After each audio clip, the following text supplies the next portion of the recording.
and another one is number 4 viral on Spotify in the UK.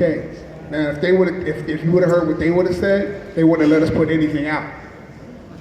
So that's what I mean.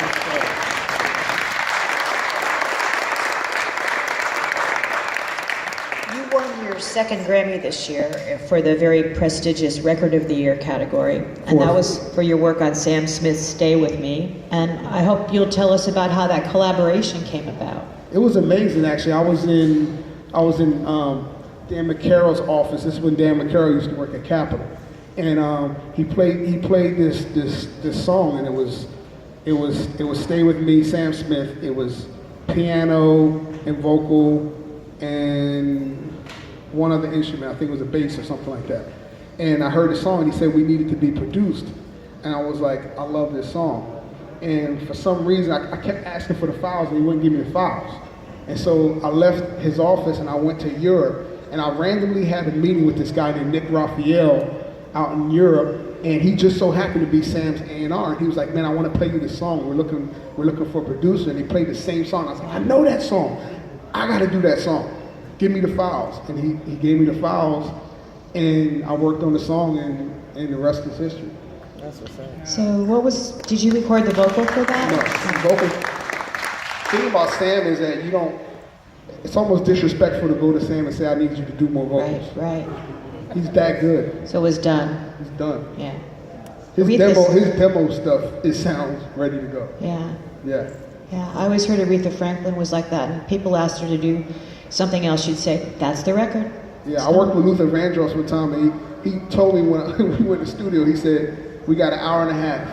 That's what he told me.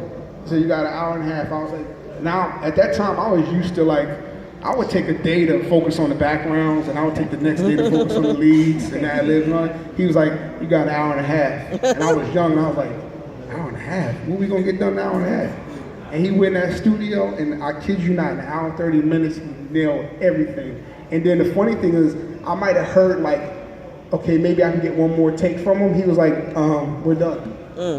And I was like, yeah, but no, he said, we're done. Thank you. Have a nice day. That's when I learned what Divas was about. Okay, I get it now. Is there anything else you can say about mixing or what you did to those files, or anything you want to talk about that for Sam? Yeah, I mean, you have to be this is what you have to learn in producing. You got to learn how to get your own producer out of the way. And what I mean by that is you have to know when to cut yourself off, when enough is enough. Sam's song to me was a beautiful song before I touched it. I knew what it could be before I even added one instrument to it. And when me and Matt were working on it, the itch of me wants to add this, and the itch of me wants me to add that. But when we worked on it, it's like, yo, it's done. I don't need to keep adding things. It's done. You have to know when it's at the right place. You know what I mean? You gotta have it. It's a feeling. And also, I would, not to go off that subject, but you have to also learn patience. Like when I worked with Whitney Houston, I was at her house to cut her vocals for "It's Not Right, But It's Okay," and she had me sitting in her guest house for about 7 days before she showed up to do the vocal. Whoa. Like I was waiting, they were like, yeah, we're gonna start today at 2 o'clock. 2 o'clock comes, she didn't come, and it'd be like 4, and she'd call over and she'd be like, I don't think I'm gonna work today, I'm a little hoarse. I'm like, okay, well, whenever you're ready. So then the next day comes and she'd be like, I'm still a little hoarse. And then the next day goes, I'm a little tired.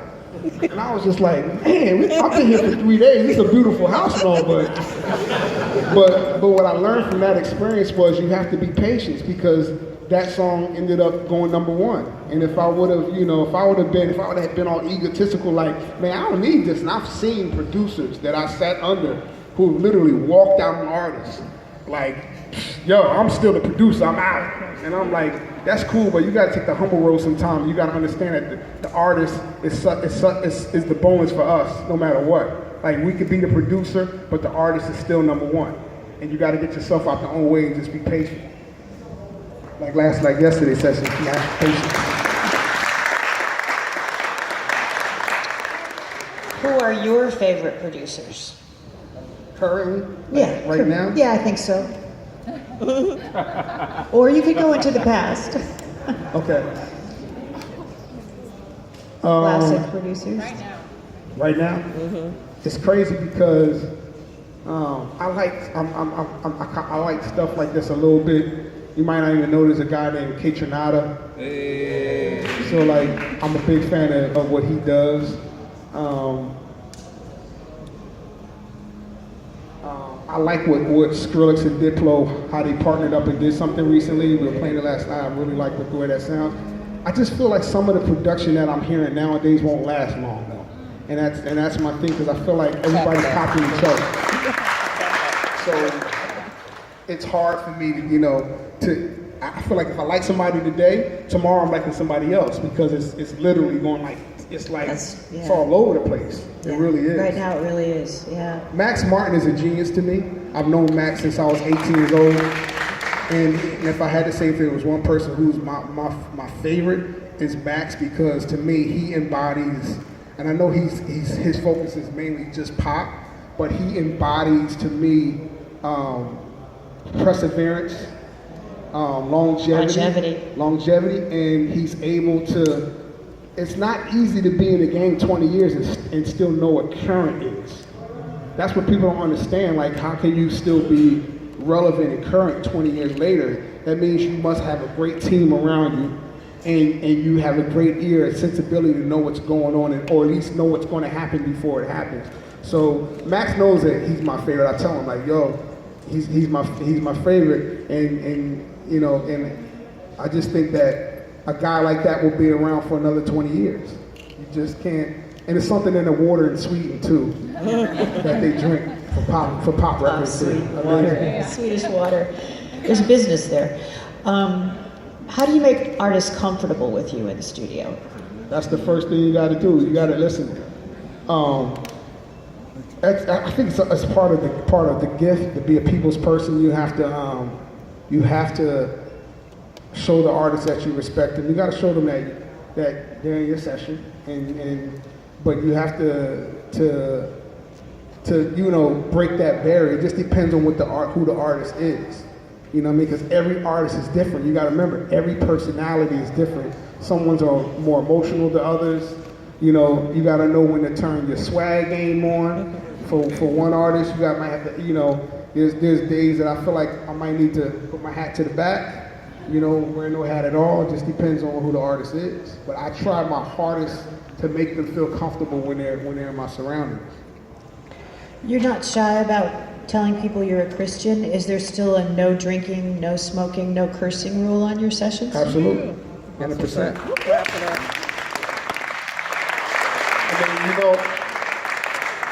I can't rule over anybody. I can't rule over what people say or what people do. But I think when you live by your own standards, people will generally respect what you stand for, right?